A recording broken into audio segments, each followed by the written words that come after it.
International breaking చూస్తున్నాము. అమెరికాలో ఘోరం జరిగింది. కాల్పుల ఘటన గురించి మాట్లాడుకోబోతున్నాం. అయితే ఫుట్బాల్ గేమ్ ఆడుతున్న స్కూల్ పిల్లల మీద కాల్పులు జరిపారు. దీంట్లో అతి కిరాతకంగా చిన్న పిల్లలు చనిపోయారు. ఇక కొంతమంది ప్రజెంట్ ఇప్పుడు ఇటు గాయాల పాలై తీవ్ర గాయాల పాలై వాళ్ళంతా కూడా హాస్పిటల్లో చికిత్స పొందుతున్నారు. మిసిసిపిలోని ఒక స్కూల్లో జరిగింది ఈ ఘటన. మిసిసిపిలో లీలాండ్లో ఈ కాల్పులు జరిగాయి. లీలాండ్ హై స్కూల్లో దారుణం జరిగింది. ఫుట్బాల్ గేమ్ తర్వాత ఒక్కసారిగా ఫైరింగ్ కి పాల్పడ్డారు కొంతమంది. దీంతో నలుగురు మృతి చెందారు. 12 మందికి తీవ్ర గాయాలయ్యే వాళ్ళందరినీ కూడా హాస్పిటల్కి తరలించారు. ఇక నిందితులు 18 ఏళ్ల టైలర్ జారోడ్ గా గుర్తించారు. టైలర్ కోసం ఇప్పటికే పోలీసులు గాలింపు చర్యలను ముమ్మరం చేస్తారు. విజువల్స్ లో మనం చూస్తున్నాము. టైలర్ ఫోటో కూడా మీకు బిగ్ టీవీ స్క్రీన్ మీద ప్లే చేస్తున్నాం. మిసిసిపి హై స్కూల్లో జరిగింది ఘోరమైన ఘటన. 12 మంది గాయపడ్డారు, నలుగురు చనిపోయారు. అయితే ఇవాళ ఈ ఘటన జరిగింది. Leyland high school home coming football game తర్వాత ఈ దారుణమైన కాల్పులకు ఓడికొట్టాడు ప్రెసెంట్ మీరు బిగ్ టీవీ స్క్రీన్ మీద చూస్తున్న కిల్లర్. అయితే ఆయనకు సంబంధించి ఇప్పటికే గాలింపు చర్యలను ప్రారంభించారు అక్కడి పోలీసులు. తనను పట్టుకోవడానికి ఇప్పటికే సర్చ్ ఆపరేషన్స్ ను స్టార్ట్ చేశారు. ఇక ఈ ఘటన ప్రధాన వీధిలో అర్ధరాత్రి సమయంలో జరిగినట్టుగా తెలుస్తోంది. మనం చూస్తున్నాం విజువల్స్ లో, ఇటు హై స్కూల్ విజువల్స్ మనం చూస్తున్నాము. ఇమీడియట్ గా కూడా అక్కడ పోలీస్ వెహికల్స్, అంబులెన్సెస్ వెళ్తున్న విజువల్స్ కూడా మనకి కనిపిస్తున్నాయి. 12 మంది తీవ్రంగా గాయపడినట్టుగా తెలుస్తోంది. నలుగురి పరిస్థితి విషమంగా ఉంది. ఇక నలుగురు ఇప్పటికే చనిపోయారు. అయితే మొత్తం 20 మంది వరకు కాల్పులకు గురై ఉండవచ్చంటూ కూడా ఒక సంఖ్యను రిలీజ్ చేసింది ఇంటర్నేషనల్ మీడియా. ఈ కాల్పులు హై స్కూల్ ప్రాంగణంలో మాత్రమే కాకుండా హోమ్ కమింగ్ ఉత్సవాల్లో కూడా జరిగాయి. అయితే వాషింగ్టన్ కౌంటీలోని లీలాండ్ హై స్కూల్లో ఇది జరిగింది.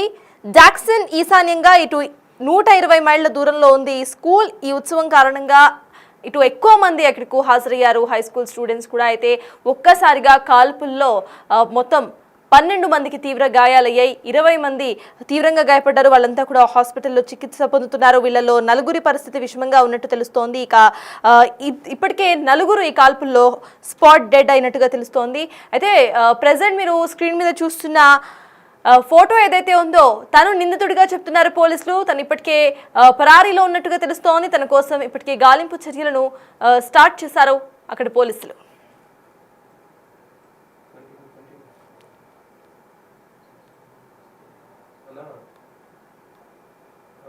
ఇది యుఎస్ లో ఫైరింగ్ ది ఫోన్ వల్ల మిసిసిపి హై స్కూల్లో జరిగింది ఘోరమైన ఘటన. ఈ కాల్పుల ఘటనలో నలుగురు మరణించారు. ఇప్పటి వరకు 12 మంది తీవ్రంగా గాయపడ్డారు. ఇవాళ జరిగిన ఈ ఘటనలో మొత్తం నలుగురు మరణించినట్టుగా తెలుస్తోంది. ఫుట్బాల్ గేమ్ తర్వాత అర్ధరాత్రి ఫైరింగ్ ను ఓపెన్ చేశాడు ప్రధాన నిందితుడు. ప్రెసెంట్ మీరు స్క్రీన్ మీద చూస్తున్న నిందితుడు. అయితే ప్రెసెంట్ తాను పరారీలో ఉన్నట్టుగా తెలుస్తోంది. తన కోసం గాలింపు చర్యలను కూడా స్టార్ట్ చేశారు. మొత్తం 12 మందికి తీవ్ర గాయాలయ్యాయి. వీరిలో నలుగురి పరిస్థితి ఇప్పటికే విషమంగా ఉంది. నిందితుడు 18 ఏళ్ల టైలర్ జారోడ్ గా గుర్తించారు. టైలర్ కోసం ఇప్పటికే పోలీసులు గాలింపు చర్యలను సైతం స్టార్ట్ చేశారు. ఫుట్బాల్ గేమ్ అనంతరం కూడా అక్కడ ఎక్కువ మంది పిల్లలు ఉండటం, ఆ పిల్లల మీద ఈ కాల్పులు ఒక్కసారిగా ఫైరింగ్ ను ఓపెన్ చేయడంతో మొత్తం 18 మంది ఇటు తీవ్రంగా గాయపడినట్టుగా తెలుస్తోంది. అందులో నలుగురి పరిస్థితి విషమంగా ఉంది. దీనికి సంబంధించిన అప్డేట్స్ మా ప్రతినిధి శివాని అడిగి తెలుసుకుందాం. శివ, చెప్పండి, ఒక 18 ఇయర్స్ అబ్బాయి ఇటు ఫైరింగ్ ను ఓపెన్ చేసినట్టుగా తెలుస్తోంది. అది కూడా ఒక ఫుట్బాల్ టీం మీద హై స్కూల్లో. ఎలా చూడాలంటారు ఈ ఘటన? అక్కడ అప్డేట్స్ ఏంటి? సటస్ అమెరికాలో మరో ఘోరం చోటు చేసుకుంది. మిసిసిపిలోని లీలాండ్ లో కాల్పులు జరిగాయి. లీలాండ్ హై స్కూల్లో ఈ దారుణం చోటు చేసుకుంది. ఈ ఫుట్బాల్ గేమ్ తర్వాత ఒక్కసారిగా ఫైరింగ్ జరిగింది.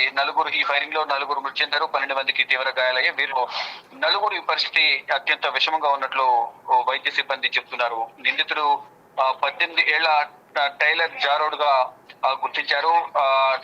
టైలర్ కోసం పోలీసులు ప్రజెంట్ గాలిస్తున్న పరిస్థితి కనిపిస్తుంది. ఈ గేమ్ లో జరిగిన వివాదం కారణంగానే కాల్పులు జరిగినట్లుగా కూడా చెప్తూ ఉన్నారు. అయితే అర్ధరాత్రి సమయంలో ఈ కాల్పుల ఘటన జరిగిందనేది ప్రధానంగా చెప్తూ ఉన్నారు. లీలాండ్ హై స్కూల్లో హోమ్ కమింగ్ ఫుట్బాల్ గేమ్ తర్వాత ఈ దారుణమైన కాల్పుల ఘటన జరిగింది. ఈ ఘటనలో ఈ ప్రధాన వీధుల అర్ధరాత్రి సమయంలో ఈ కాల్పులు అనేవి అక్కడ జనం ఈ కార్యక్రమాన్ని జరుపుకోవడానికి అక్కడ గుమిగూడారు. అయితే జనంపై కూడా అక్కడ కాల్పులు జరపడంతో నలుగురు మరణించారు. ఎంతమంది చెప్పినట్లుగా నలుగురు పరిస్థితి విషమంగా ఉంది. 12 మంది గాయపడ్డారు. అంటే ఈ మొత్తం వాషింగ్టన్ కౌంటీలోని లీలాండ్ జాక్సన్ కు ఈశాన్యంగా 120 మైళ్ళ దూరంలో ఈ మొత్తం ఈ ఘటన జరిగినట్లు తెలుస్తుంది. ఈ ఉత్సవం కారణంగా కూడా గుమ్ముకుంటా అంటే భారీ సంఖ్యలో జనం కూడా అక్కడికి చేరుకున్నారు. అయితే కాల్పులు ప్రధాన అక్కడ జరిగిన ఘటనే అంటే వివాదం కారణంగానే ఫుట్బాల్ లో వివాదం కారణంగానే ఈ కాల్పులు జరిగినట్లుగా కూడా చెప్తున్నారు. అయితే ఎవరైతే కాల్పులు జరిపారో 18 ఏళ్ల యువకుడి కోసం పోలీసులు గాలింపు చర్యలు చేపట్టారు. ఇక ప్రధానంగా కాల్పులు జరగడానికి మ్యాచ్ లో వివాదమే కారణం అనేది ప్రధానంగా చెప్తున్నప్పటికీ కూడా గతంలో ఏమైనా ఇద్దరి మధ్య అంటే ఈ వివాదానికి సంబంధించి గతంలో ఏమైనా వారికి ఆ టీమ్ తో కానీ ఇతని వ్యక్తితో కానీ ఇంకేమైనా గతంలో ఏమైనా విభేదాలు ఉన్నాయి, ఏమైనా పాత గొడవలు ఉన్నాయని కోణంలో కూడా పోలీసులు కేసు నమోదు చేసి దర్యాప్తు చేస్తున్నారు. కానీ కాల్పులు జరిపిన వ్యక్తి కోసం మాత్రం ఇంకా గాలింపు చర్యలు కొనసాగుతూ ఉన్నాయి. Yes, thank you Shiva. మిసిసిపిలో జరిగింది దారుణమైన ఘటన. అయితే ఇందులో ఇప్పటికే 18 మందికి తీవ్ర గాయాలయ్యాయి. వీళ్ళలో 4 పరిస్థితి విషమంగా ఉన్నట్టు తెలుస్తోంది. ఫుట్బాల్ మ్యాచ్ లో జరిగిన గొడవ కారణంగానే టైలర్ ఒకసారిగా ఇటు ఫైరింగ్ ను ఓపెన్ చేసినట్టుగా తెలుస్తోంది. ఈ షూటింగ్ లో భాగంగా 18 మంది ఇక్కడ తీవ్రంగా గాయపడ్డారు. అందరూ కూడా చిన్న చిన్న పిల్లలే, 18 ఏళ్ల లోపు పిల్లలే ఉన్నారు వీళ్ళంతా కూడా.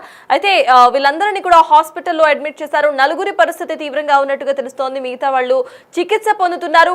ఫుట్బాల్ గేమ్ లో జరిగిన ఒక గొడవ కారణంగానే ఇటు టైలర్ ఫైర్ ను ఓపెన్ చేసినట్టుగా తెలుస్తోంది.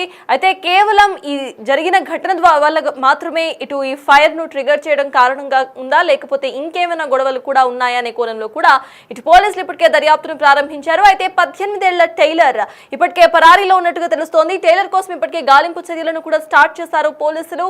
అట్ ద సేమ్ టైం అక్కడ గాయపడిన వాళ్ళందరినీ కూడా హాస్పిటల్స్ లో అడ్మిట్ చేసి అక్కడ చికిత్స పొందుతున్నారు. 4 పరిస్థితి విషమంగా ఉన్నట్టుగా తెలుస్తోంది.